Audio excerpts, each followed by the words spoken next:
primeiro pedir desculpa pelo atraso. Rio de Janeiro, aqueles dias. Mas eu pedi para ouvir porque tenho uma relação próxima com o Pedro e admiro muito o trabalho dele, me ajudou muito, me ensinou muito e ainda me ensina nas nossas trocas.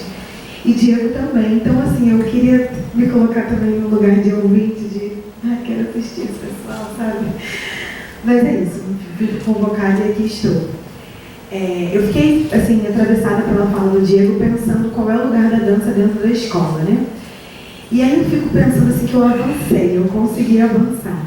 Atualmente eu estou em 2 espaços, que é a Escola Politécnica de Saúde, Joaquim Venâncio, na Fiocruz, na educação de jovens e adultos, com a disciplina dança, e como professora substituta da Cefet, com a disciplina dança também. Então, sim, como a gente avançou, né, de ter essa chancela da disciplina, uma disciplina, né, como o nome dando tem arte, mas é a linguagem da dança. E, enfim, muito atravessada pela fala dele, fico pensando qual é o lugar, né? É sempre esse lugar do pequeno, do pouco, do que sobra. E quando a gente está nesses lugares, né, em regência, o que a gente pode fazer de fato? Acho que a gente pode conversar depois aí sobre a minha experiência, mas eu já vou partir da minha dissertação de mestrado com a educação de jovens e adultos, que fala um pouco desse lugar do trabalhador enquanto educando e participando de processos artísticos e pedagógicos dentro da sala de aula também. Então, a minha primeira perspectiva de educação em dança antirracista parte desse lugar. Porque penso, e pensei, continuo pensando, né, que não acabou o trabalho, mas continuo pensando que as danças precisam estar ali, as manifestações populares brasileiras, as corporeidades negras, estão ali, né, num lugar de acolhimento, afetação, aproximação e desconstrução dos saberes. Precisamos olhar para saberes outros, olhar para essas corporeidades que também são as nossas e que também é a minha, enquanto professora trabalhadora, uma mulher negra dentro de uma sala de aula, num lugar de poder, ganho essa palavra, mas ok. Ali, enfim, num lugar de poder, né, da hierarquização de professor e estudante, né, como potencializador, né, o que de fato eu quero introduzir assim, para os meus alunos se sentirem acolhidos dentro desse processo educacional. Muito por quê? Porque passo por esse lugar da minha formação também. A minha formação enquanto educanda, a minha formação enquanto artes dentro da escola, foi um lugar que não existiu. Eu não tinha arte. Eu não tinha espaço de repensar o corpo, de projetar as corporeidades, de refletir sobre a dança ou sobre a arte como construção de conhecimento. Então, eu comecei a pensar sobre o que de fato eu poderia levar para a sala de aula.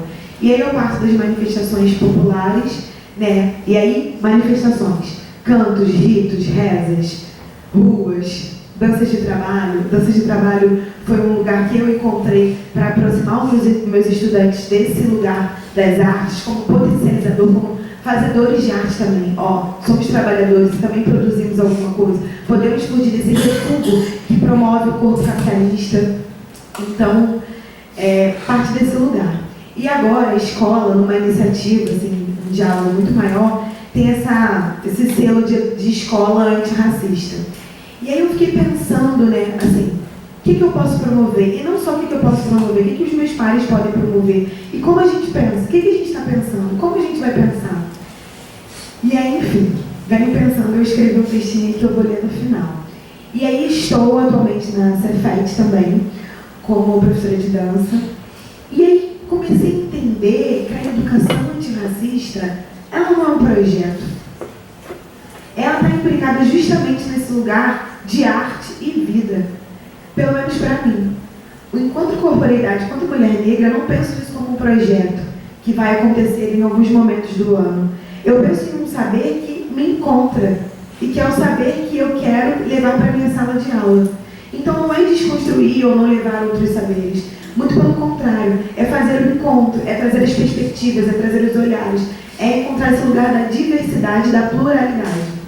Então, eu entendi que a educação antirracista, pelo menos para mim, assim, do meu ponto de vista aí na minha sala de aula, na minha prática teórico-metodológica e prática teórica, que eu uso mais a prática, é esse lugar de todo dia, de através de cada dança que eu introduzo, de cada repertório, de cada processo criativo, eu chamo a perspectiva, a corporeidade, o lugar, o enfrentamento, a luta para a minha sala de aula.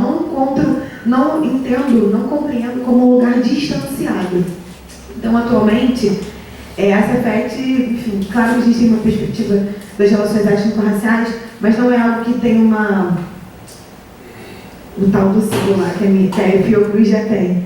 Então eu fiquei pensando como eu posso contribuir para a formação desses estudantes, entendendo que são todos estudantes racializados, brancos e negros.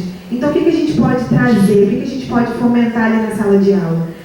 E nesse estudo e pesquisa da sala de aula da Cefet, eu comecei a trazer algumas relações da dança negra, norte-americana, afro-cubana, em relações que pensam essa outra corporeidade que dialoga, né, com os negros aqui. O ramificar dessa diáspora que vai para outros lugares, não só no Brasil.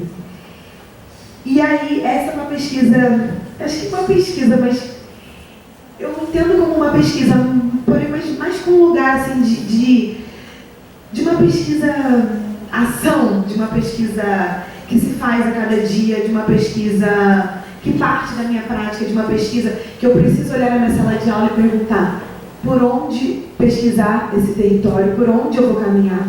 Então eu entendo que a educação antirracista é uma educação de um corpo territorializado, né? Eu preciso entender por onde quais são esses vai e vens dos alunos, por quais trens eles andam, por quais ônibus, por quais periferias, por quais danças, o que é de fato estar ali como saber, né? E levar esses saberes como produção de conhecimento, de isso está dentro da sala de aula. Estamos falando de outros conhecimentos, de como esses conhecimentos são potentes também para formar vocês em relação à dança, em relação às artes e amplificar os olhares também.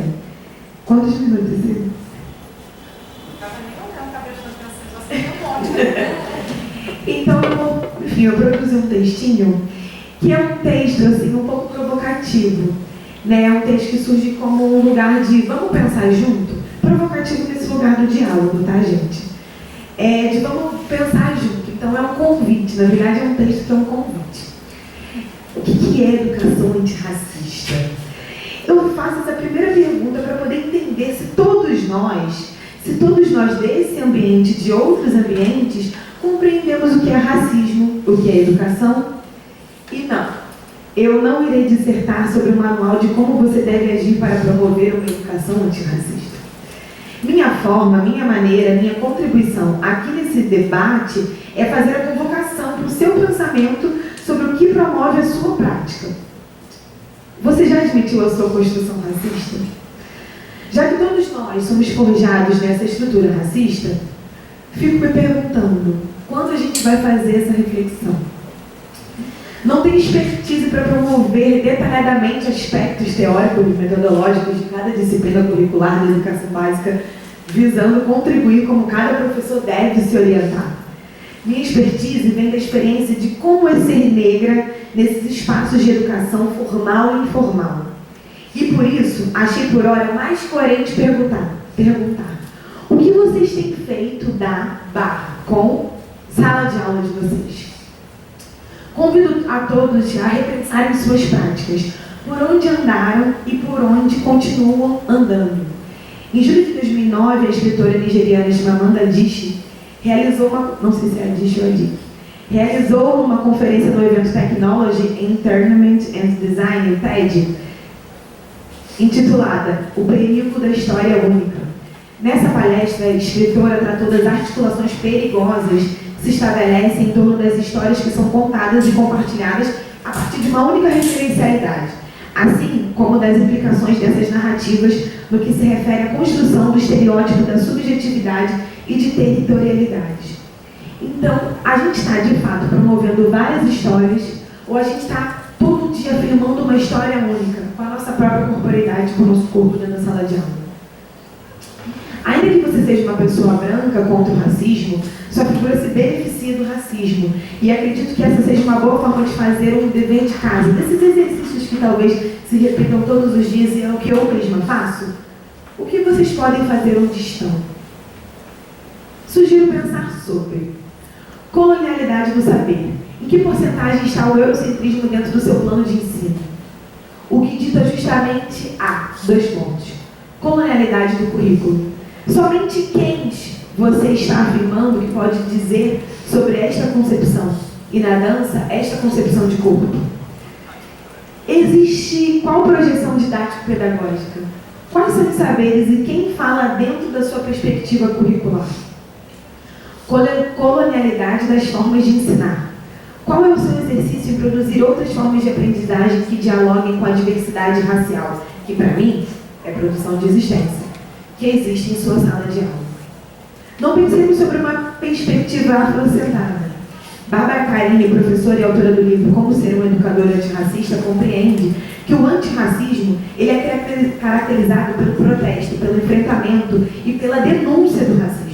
Ele é uma categoria ocidental, não é afrocentrado, uma vez que categorias afrocentradas são atravessadas em sua constituição pela agência africana. A agência se relaciona com o modo de ser, estar, se relacionar, pensar e construir o mundo. Portanto, nesse contexto do debate acadêmico, que a perspectiva das práticas antirracistas se apresenta como um fenômeno que atende às demandas transgressoras dos pesquisadores e pesquisadoras negros que se encontram em todo o mundo na luta contra a colonialidade e contra o racismo, e corroborando com a aplicabilidade da lei da LDB, 10.639, onde reforça a obrigatoriedade do ensino de cultura e história africana e afro-brasileira em toda a extensão curricular da educação básica, e ainda a LDB 11.645, que inclui a BNCC, História e a Cultura Indígena.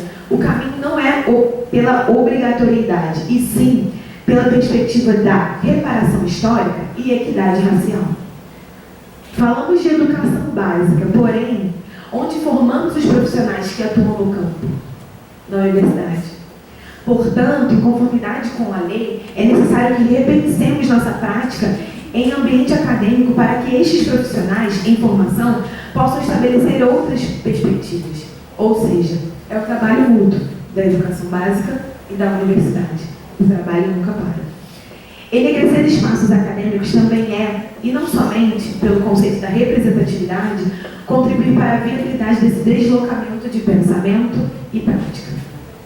Pensando em uma perspectiva corporal, como nossa prática pedagógica pode ser um espaço de acolhimento às corporeidades negras e diálogo sobre seus saberes e fazeres como práticas de episteme, memória e história. Muito atravessada também pela fala da professora doutora Nilma Lino Gomes em uma palestra sobre o meu livro, O Movimento Negro Educador, proponho também um olhar educador sobre os movimentos culturais, esses do quais eu fui oriunda também, e o Diego falou lindamente aqui, que muitas vezes visam a prática educacional e de emancipação dos sujeitos e, claro, principalmente o combate e o enfrentamento ao racismo hegemônico do compartilhamento de saberes. E aí eu penso em danças que olhem e pensem essas corporeidades como produtoras de interseções do que esse corpo pode, além de sofrer o racismo. E aí, pensando nessa contribuição ampla, vasta e num exercício de trabalho de todo dia, a gente precisa de formação e pesquisa. Então, eu acho que eu encerro a minha fala fazendo mais uma vez uma pergunta. E vocês?